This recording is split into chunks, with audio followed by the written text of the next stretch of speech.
and welcome to HatchNOW. I'm Diana Hills. While COVID-19 has impacted everyone across Australia, research suggests that it is Australian women who are shouldering most of the burden of the lockdown and recession, at home and at work. Here to tell us more is HatchNOW reporter Lachlan Keller. Now, Lachlan, what is the government doing to address these issues? Thanks, Diana. Well, the budget announced only very recently, the government has allocated $240 million to a women's economic security statement, which aims at promoting women's participation in very male-dominated fields, such as construction.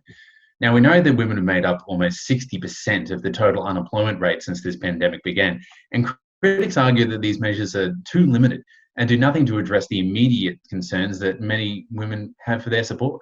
Big business and construction are enjoying some fiscal reprieve, but critics of this year's federal budget say not enough is being done to help women re-enter the workforce.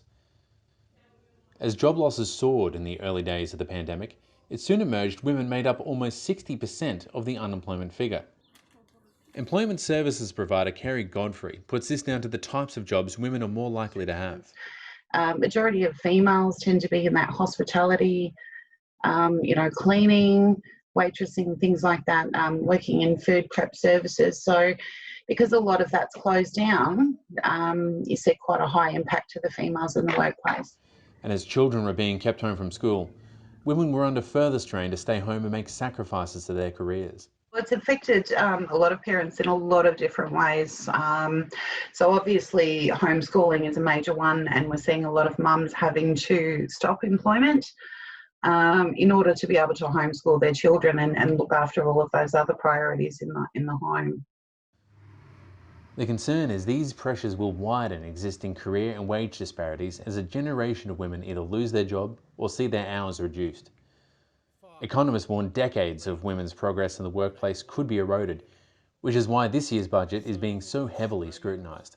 It will be quite detrimental moving forwards, trying to get them into training or trying to get them to re-establish what the routines they had before.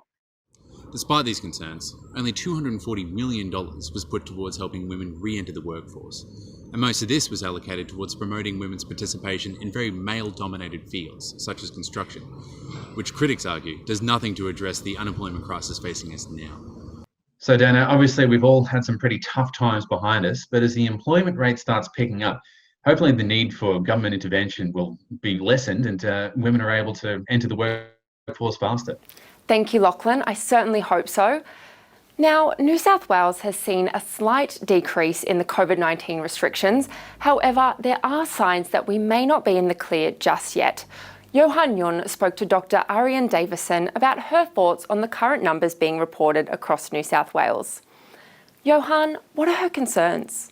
That's right, Diana. I have been talking to viral immunologist and the director of Global Healthcare Consultants, Dr. Ariane Davison. She also happens to have developed the first-in-class US FDA-approved antiviral face mask. What's interesting in New South Wales is that following a 10-day span of no local transmissions from late September to early October, the state has recorded 37 of those in just 3 days. According to Dr. Davison, this could signal that we may be on the verge of another viral outbreak.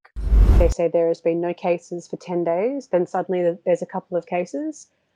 If in that scenario where COVID just hasn't been, where people who don't feel well haven't been tested for 10 days and they say, oh, we were up to the 10th day of no community transmission, but then someone appears with it, that is the sign that COVID is actually relatively rampant throughout the community, but it's just spreading silently.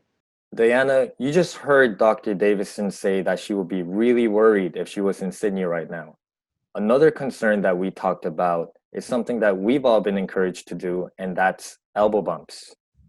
The idea was made popular during the Ebola outbreak, but the difference is that Ebola is not a respiratory virus like the coronavirus is.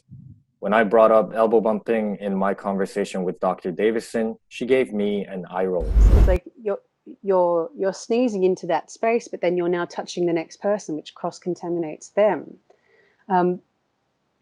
It's a juxtaposition of ideas. Like in my mind, they don't really work together, and it's not really necessary. I think it makes a difference whether you're wearing clothes, say cotton or a suit, and if you're elbow bumping. So I don't think there's been any known cases of somebody contracting COVID through an inanimate object, or say from uncleansed or disinfected groceries that haven't been disinfected.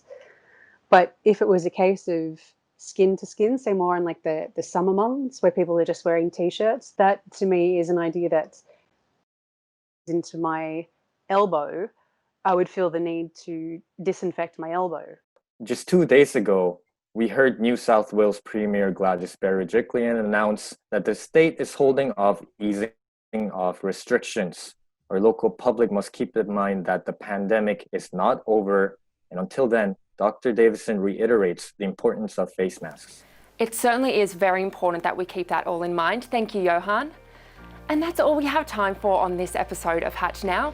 Thanks for watching. I'm Dinah Hills, and we'll see you next time.